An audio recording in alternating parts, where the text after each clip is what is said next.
let's begin with the glycolysis. It is one of the important topic in the carbohydrate metabolism, जिसमें अपन देखेंगे glucose का टूटना। ग्लाइकोस मतलब sugar, lysis मतलब टूटना, ब्रेक डाउन। इसे शुगर बोले तो ग्लूकोज। इसमें देखेंगे ग्लूकोज का टूटना, और ग्लूकोज टूट के बनाता है पायरुवेट या लैक्टेट। तो इसको ईएमपी पाथवे भी कहते हैं, Embden Meyerhof pathway, in honour of the two scientist Embden and Meyerhof. Sorry, it is a major pathway for glucose metabolism. और इसमें ग्लूकोज टूटता है किसमें, पायरुवेट में या लैक्टेट में, और साथ में there will be production of ATP. कुछ silent feature like it occur in all cell of the body, तुम्हारे बॉडी के हर सेल में होता है, और ये तुम्हारे बॉडी के साइटोप्लाज्म में होता है। It does not require any cell organ like mitochondria वगैरह। Suppose this is the RBC. RBC के अंदर माइटोकॉन्ड्रिया नहीं होता है, माइटोकॉन्ड्रिया नहीं होता है, दिस इज आरबीसी। तो आरबीसी के अंदर माइटोकॉन्ड्रिया नहीं है तो एटीपी फॉर्मेशन नहीं होगा, इलेक्ट्रॉन ट्रांसपोर्ट चेन सब नहीं चलेगा। जब आप पढ़े होगे या एनसीईआरटी में या आगे पढ़ोगे, इलेक्ट्रॉन ट्रांसपोर्ट चेन से जो एनर्जी बनती है, एटीपी बनती है, वो माइटोकॉन्ड्रिया के अंदर होता है। अब आरबीसी के अंदर माइटोकॉन्ड्रिया नहीं है तो एटीपी कैसे मिलेगा, वो एटीपी मिलेगा ग्लाइकोलाइसिस से, डायरेक्टली मिलेगा। So RBC depends only on glycolysis for their ATP production. अब तुम्हारे बॉडी में ऑक्सीजन रहेगा तब भी ग्लाइकोलाइसिस होगा, बॉडी में ऑक्सीजन नहीं रहेगा तब भी ग्लाइकोलाइसिस होगा। मतलब according both aerobic as well as anaerobic condition. लेकिन एरोबिक में तुम्हारा ग्लूकोज से पायरुवेट बनेगा, और एनारोबिक में तुम्हारा ग्लूकोज से लैक्टेट बनता है।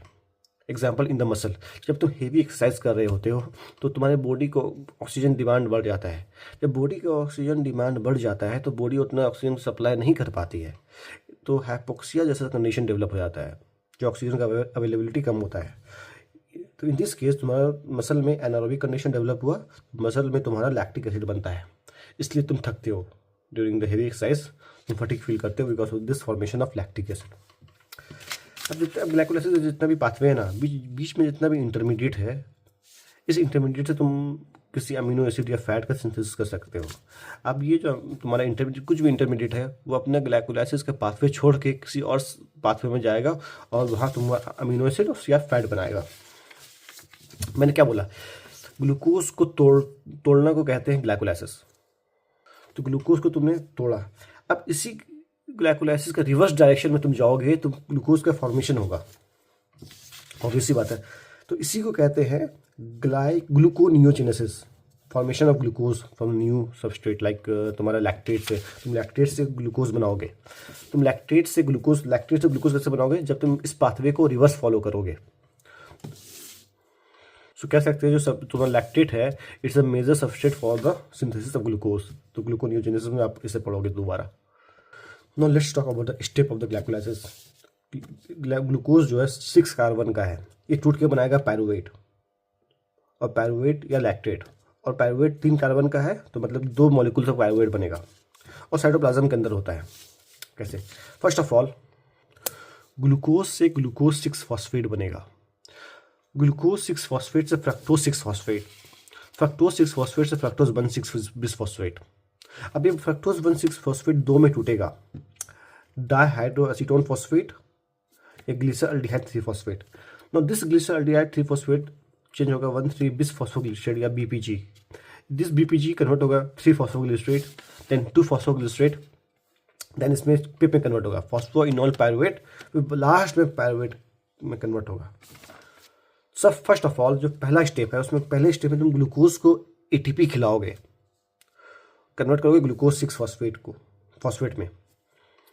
अब एटीपी का सोर्स क्या है भाई, एटीपी, सॉरी फॉस्फेट का सोर्स क्या है, एटीपी। ग्लूकोज को तुमने फॉस्फेट खिलाया और ये फॉस्फेट जुड़ेगा तुम्हारे ग्लूकोज के 6 पोजीशन पे। तो फॉस्फेट कौन खिलाता है, एटीपी खिलाता है। एटीपी खिलाएगा फॉस्फेट ग्लूकोज को और कन्वर्ट होगा एडीपी में, बनेगा ग्लूकोज 6 फॉस्फेट, और इसमें एंजाइम काम आता है हेक्सोकाइनेस या ग्लूकोकाइनेस। अब ये दोनों एंजाइम आइसोमर है, आइसो एंजाइम है। अब ग्लूकोज 6 फॉस्फेट कन्वर्ट होगा फ्रक्टोज 6 फॉस्फेट में, मतलब ग्लूकोज कन्वर्ट होगा फ्रक्टोज में। अब ये दोनों आइसोमर है, जब आइसोमर को कन्वर्ट किया जाता है तो उसमें एंजाइम आता है आइसोमरेज। अब दिस फ्रक्टोज 6 फॉस्फेट कन्वर्ट होगा फ्रक्टोज 1,6 बिसफॉस्फेट, मतलब इस फ्रक्टोज के 6 पोजीशन में फॉस्फेट ऐड था, तुमने एक और फॉस्फेट ऐड किया और फर्स्ट पोजीशन पे ऐड किया। अब फ्रक्टोज 6 फॉस्फेट के फ्रक्टोज के फर्स्ट पोजीशन पे फॉस्फेट तुमने ऐड किया, और फॉस्फेट कौन खिलाता है भाई, ऑब्वियसली बात है एटीपी खिलाता है। इसमें काम आएगा PFK, फॉस्फोफ्रैक्टोकाइनेज, या बोले तो PFK1, ठीक है। It is RDS, rate determining step. तुमने अभी तक देखा, अभी तक सिर्फ ATP कंज्यूम हुआ है, दो जगह ATP कंज्यूम हुआ है, एक फर्स्ट स्टेप में, एक थर्ड स्टेप में। अब ये फ्रक्टोज 1,6 बिसफॉस्फेट टूटेगा एक एंजाइम की वजह से, aldolase which is type of lyase. जब आपने एंजाइम पढ़ा होगा वहाँ लाइएस में एल्डोलेस का एग्जाम्पल पढ़ा होगा। अब एल्डोलेस तुम्हारा फ्रक्टोज 1,6 बिसफॉस्फेट को दो में तोड़ता है, डिहाइड्रोएसीटोन फॉस्फेट एंड ग्लिसरॉल्डिहाइड 3 फॉस्फेट। ये दोनों आइसोमर है, या कीटोन है या एल्डिहाइड है। अब ये धब जो है डाइहाइड्रोएसीटोन फॉस्फेट कन्वर्ट होगा ग्लिसरॉल्डिहाइड 3 फॉस्फेट में, in the presence of isomerase. अब ये ग्लिसरॉल्डिहाइड जो है कन्वर्ट होगा 1,3 बिस फॉस्फोग्लिसराइड BPG में, ग्लिसरॉल्डिहाइड 3 फॉस्फेट कन्वर्ट हुआ BPG में, और इस दौरान तुम्हारा NADH का फॉर्मेशन होता है। NADH का फॉर्मेशन होता है in the presence of glyceraldehyde 3 phosphate dehydrogenase. अब 1,3 बिस फॉस्फोग्लिसराइड या BPG कन्वर्ट होगा 3 फॉस्फोग्लिसरेट में, इन द प्रेजेंस ऑफ 1,3 बिस फॉस्फोग्लिसरेट काइनेज, BPG काइनेज। अब इसमें तुम्हारा ATP का सिंथेसिस होगा। पहले NADH बना, अब ATP बनेगा।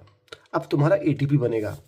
अब 3 फॉस्फोग्लिसरेट को तुम कर दो, चेंज कर दो 2 फॉस्फोग्लिसरेट में, तो यहाँ म्यूटेस एंजाइम आएगा।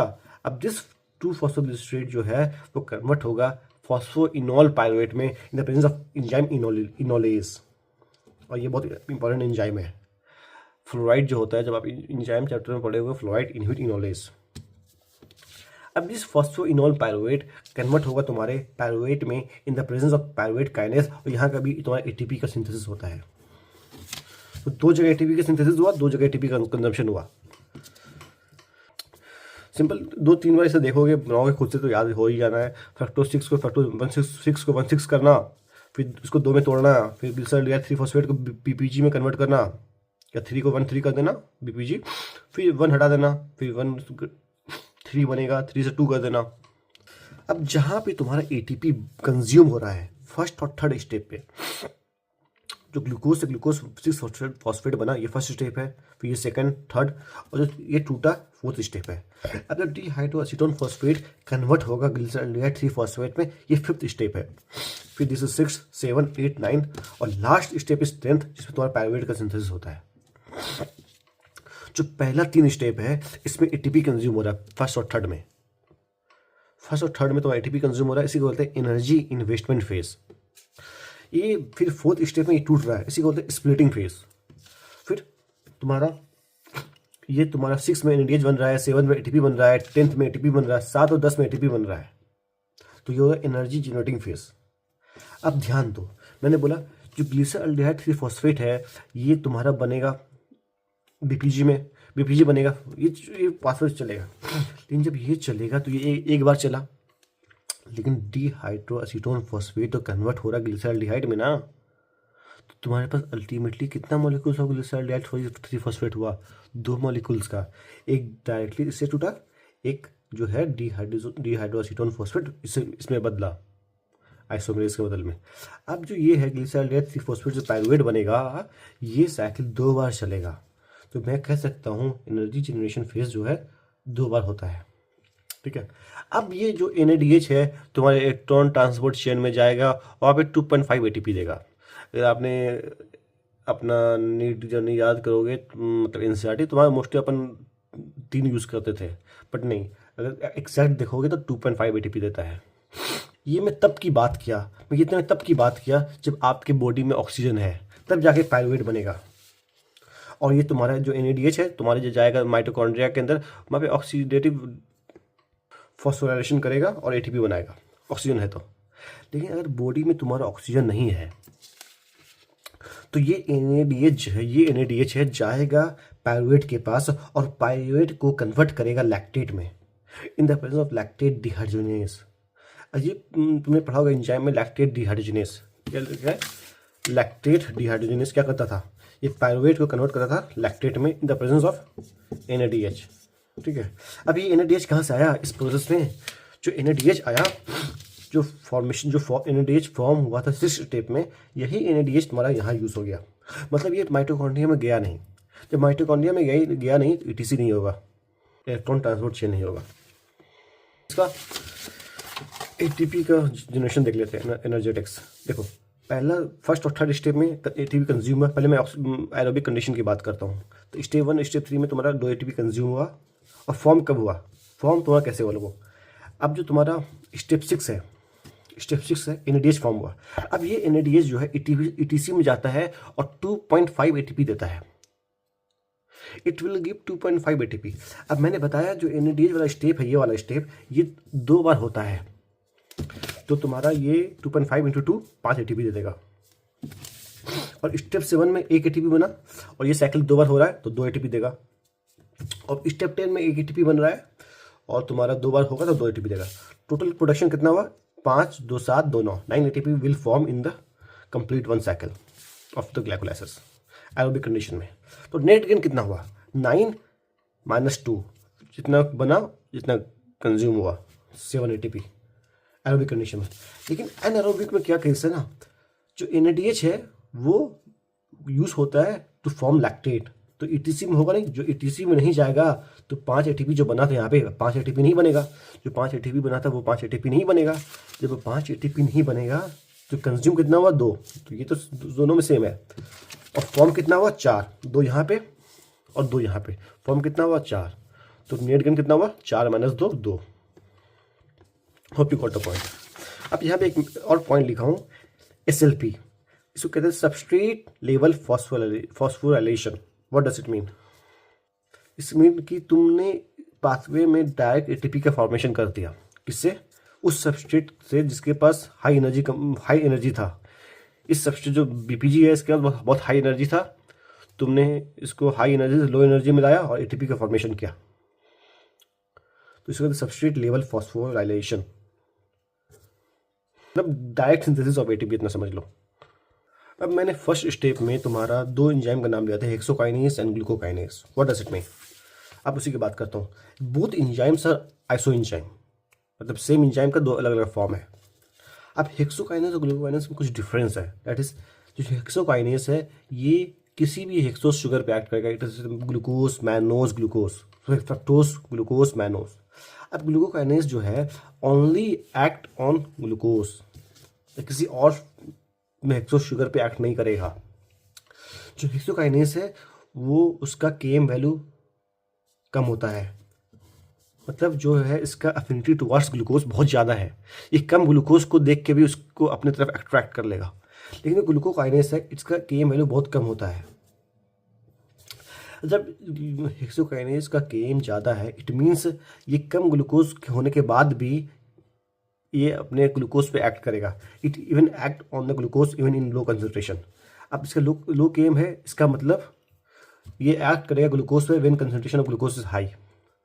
मतलब नॉर्मली जो बॉडी में तो हेक्सोकाइनेस ही एक्ट करता है, लेकिन जब तुम खाते हो, जब आफ्टर मील, तो ग्लूकोज का कंसंट्रेशन एग्जैक्ट मतलब ड्रास्टिकली बढ़ जाता है।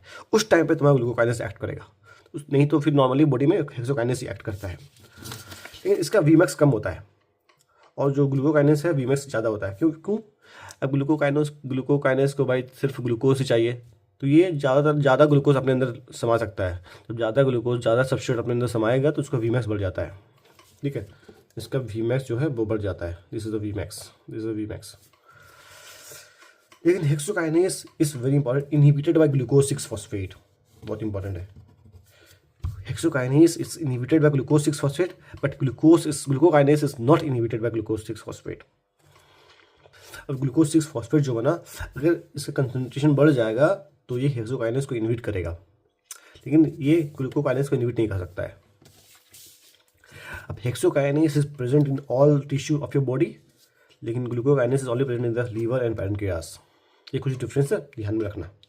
Now let's talk about regulation of the glycolysis.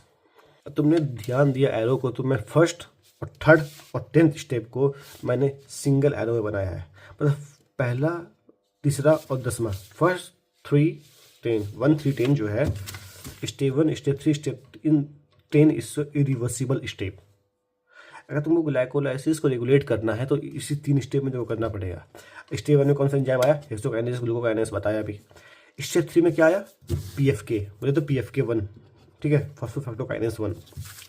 और स्टेप 10 में आता है पायरुवेट काइनेज, जिसकी मदद से तुम्हारा फॉस्फोइनोल पायरुवेट जो है वो कन्वर्ट होगा पायरुवेट में। और दो हार्मोन रेगुलेट करता है, इंसुलिन एंड ग्लूकागॉन। इंसुलिन जो है तुम्हें पता है ग्लूकोज का कंसंट्रेशन कम करता है ब्लड में ग्लूकोज को सेल के अंदर घुसाएगा और सेल में ग्लूकोज का कंसंट्रेशन कम करता है, इधर वो ग्लाइकोजन बनाएगा, कुछ और सबस्ट्रेट बनाएगा, सॉरी प्रोडक्ट बनाएगा। तो इंसुलिन क्या करता है, it favours the glycolysis, glucose को तोड़ने में मदद करता है। ग्लूकागॉन जो है इट इनहिबिट द ग्लाइकोलाइसिस। अब एक बात यहाँ पे आती है कि which enzyme is active in the dephosphorylated state, which enzyme is active in phosphorylated state. मैं इसका डिटेल एक्सप्लेनेशन अपने एंजाइम टॉपिक में बताया है, तो यू कैन चेक देयर। पहला, तीसरा और 10वां स्टेप में हेक्सोकाइनेस ग्लूकोकाइनेस आएगा पहला में, देन पीएफके, देन पायरुवेट काइनेस। जो हेक्सोकाइनेस है it is inhibited by glucose 6 phosphate. अब तीनों एंजाइम जो है, तीनों एंजाइम में थोड़ा इंसुलिन कॉमन होगा, insulin will be common. Insulin activate करता है तीनों एंजाइम को, मतलब तीनों एंजाइम को एक्टिवेट करेगा और तुम्हें ग्लाइकोलाइसिस को प्रमोट करेगा। तीनों enzyme is inhibited by glucagon. अब कुछ एडिशनल तुम्हारा इनहिबिटर वगैरह भी आता है, एक्टिवेटर वगैरह भी आता है, लाइक तुम्हारा हेक्सोकाइनेस का इनहिबिटर है ग्लूकोज 6 फॉस्फेट, फॉस्फोफ्रक्टोकाइनेस का एक्टिवेटर है तुम्हारा फ्रक्टोज 6 फॉस्फेट,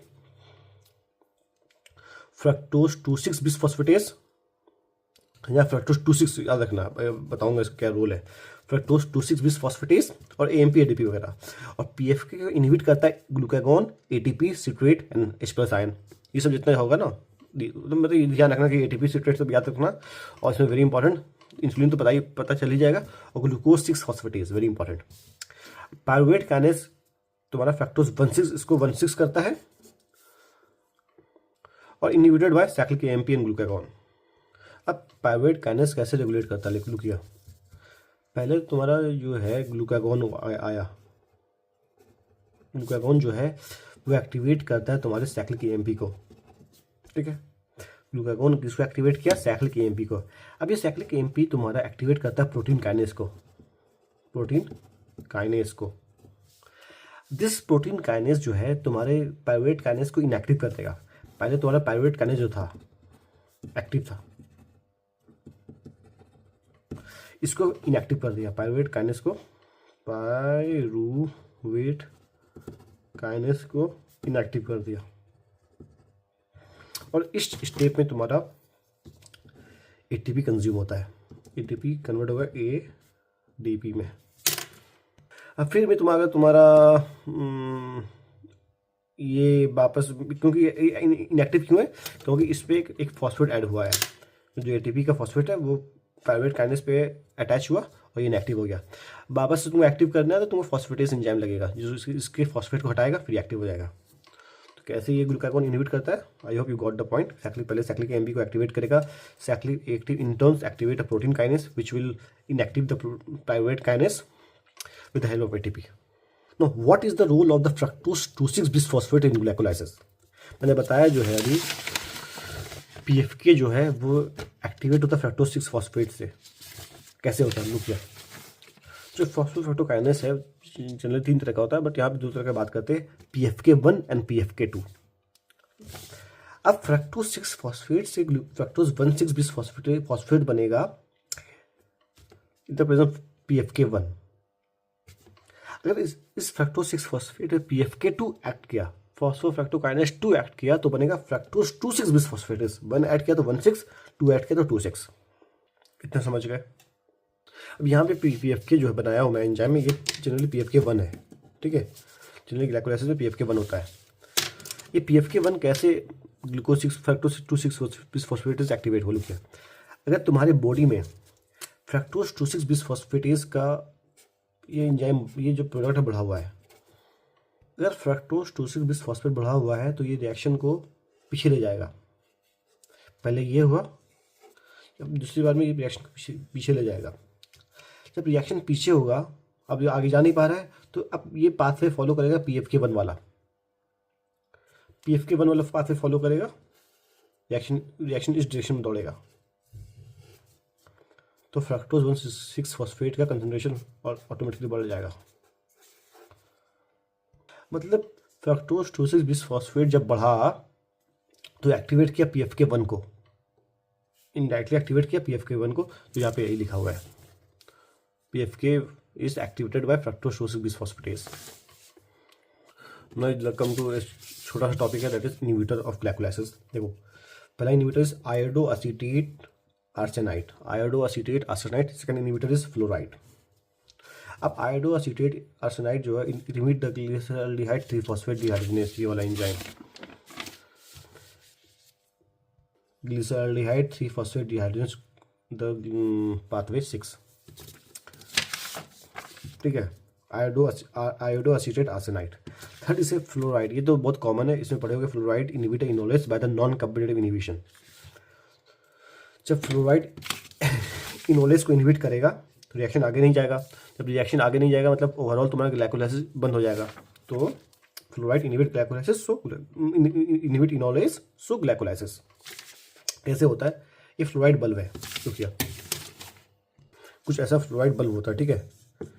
इस फ्लोराइड बल्ब में अपन ब्लड लेते हैं ताकि for the glucose estimation, for glucose estimation क्या होता है ना, तो हम ब्लड का सैंपल लेके इसमें स्टोर कर दिए। अब हम क्या चाहेंगे कि भाई ब्लड में ग्लूकोज है तो ऑब्वियस सी बात है ग्लाइकोलाइसिस होगा, तो ग्लूकोज का कंसंट्रेशन धीरे धीरे कम होते जाएगा। ग्लाइकोलाइसिस होगा तो ग्लूकोज टूटेगा और ग्लूकोज का कंसंट्रेशन कम होते जाएगा। वो अपन चाहते नहीं भाई, हमको ग्लूकोज को एस्टिमेट करना है, हमको ट्रू वैल्यू लाना है, तो हमको ग्लाइकोलाइसिस को प्रिवेंट करना है, ग्लाइकोलाइसिस को प्रिवेंट करना है और ब्लड जमे ना, ब्लड को जमने से बचाना, मतलब इसको हमको इसमें एंटी कोगुलेंट मिलाना है। तो ये जो ट्यूब है इसको कहते हैं fluoride bulb, fluoride bulb tube, fluoride bulb tube. हम चाहते हैं फ्लोराइड बल्ब ट्यूब में जो ब्लड हुआ है ना उसमें ग्लाइकोलाइसिस हो ना वो जमे। अब इस फ्लोराइड बल्ब ट्यूब में तुम्हारा दो चीज़ होता है, sodium phosphate, sorry sodium fluoride, potassium oxalate. अब जो ये फ्लोराइड है ये इनहिबिट करेगा किसको? इनोलेस को। तो इनोलेस को इनहिबिट किया मतलब ये तुम्हारा इनहिबिट किया ग्लाइकोलाइसिस को। अब ग्लाइकोलाइसिस होगा नहीं तो ग्लूकोज का कंसंट्रेशन कम होगा नहीं। अब पोटेशियम ऑक्सलेट करता है, इट इज एंटी कोगुलेंट। अब एंटी कोगुलेंट है तो कोगुलेट होने नहीं देगा ब्लड को, तो यही तुम्हारा है इसका main use of the fluoride bulb. So this marks the completion of your glycolysis. Thank you.